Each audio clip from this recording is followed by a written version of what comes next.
Please don't let this be garbage. I don't have high hopes. The fact that we're already starting off with it being a mobile phone game is, it's worrying. Because it is a Square Enix mobile game, the end of service is already in sight. I was just gonna throw that out there. I swear to God, if this ends up being like augmented reality or like GPS or something like that, I'm gonna end myself.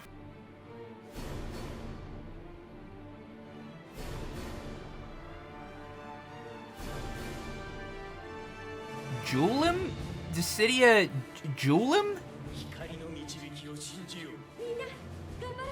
New Nomura art? What? What the fuck is that?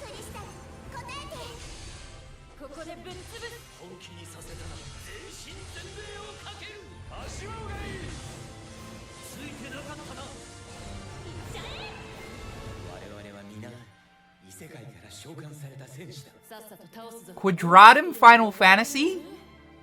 Oh shit! The art style is actually kind of nice.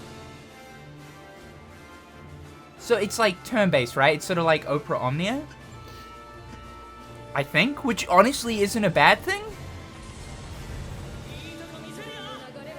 Cool to see Prompto there. This art style is nuts! Okay.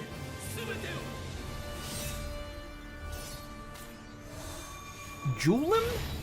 Dissidia Julim? It's definitely not traditional Dissidia.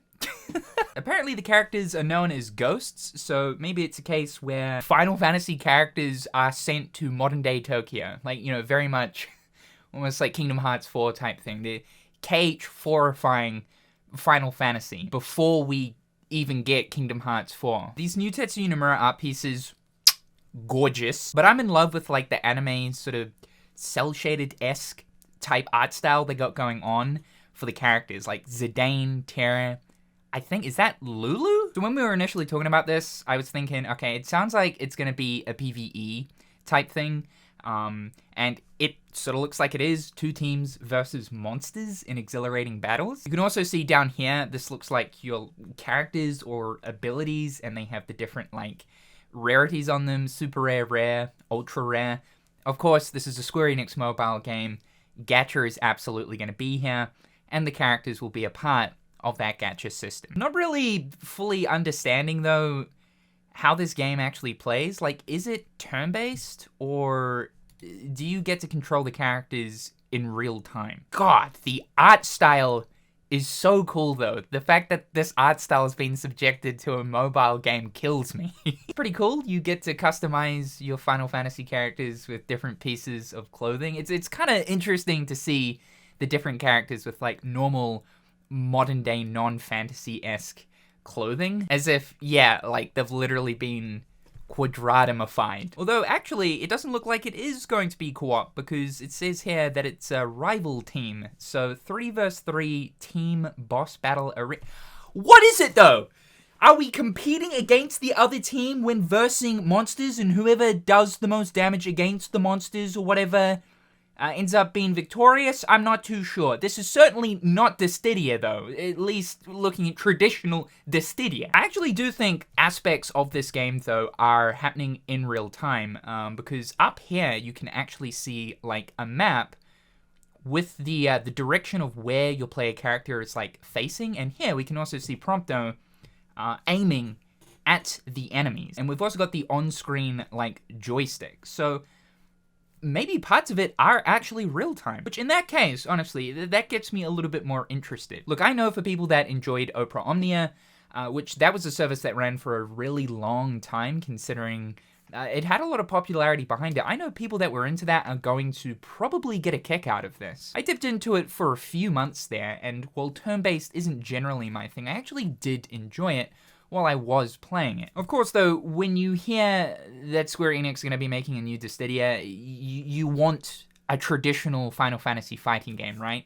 And hopefully one that's going to be better than NT.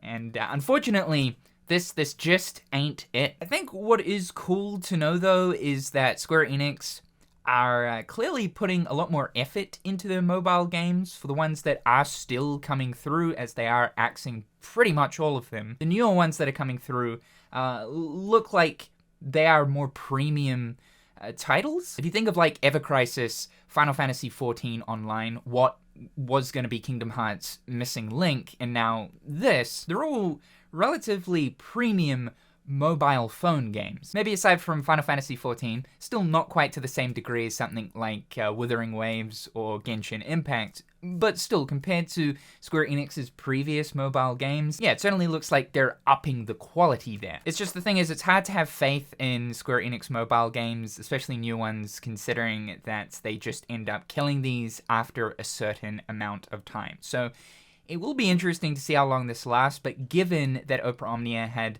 a lot of attention, I would say this will likely end up being one that's probably going to stick around for quite some time. It is just a little bit agitating when you see Square Enix unveil a new Final Fantasy mobile game a few months after they decided to end Missing Link, which, you know, I'm a little bit biased, but it did look a lot funner to play than this. But hey, again, I'm biased, and I'm also starved. And I also just want Kingdom Hearts. I really don't give a fuck what kind of Kingdom Hearts at this point, man. Give me Kingdom Hearts fucking Picross. I'll take it. Anyway, that right there is the new Final Fantasy Dissidia. It's not as bad as I was imagining in my head. Honestly, I had a worse vision than this. But it's still not ideal. It's still not ideal. What do you guys think about this? Let me know in the comment section down below. Thank you so much for tuning into today's video. Be sure to slippity slap that like button and subscribe if you haven't already. Big thank you to my wonderful patrons and YouTube members. I hope you're having a fantastic day, and we'll talk again real soon.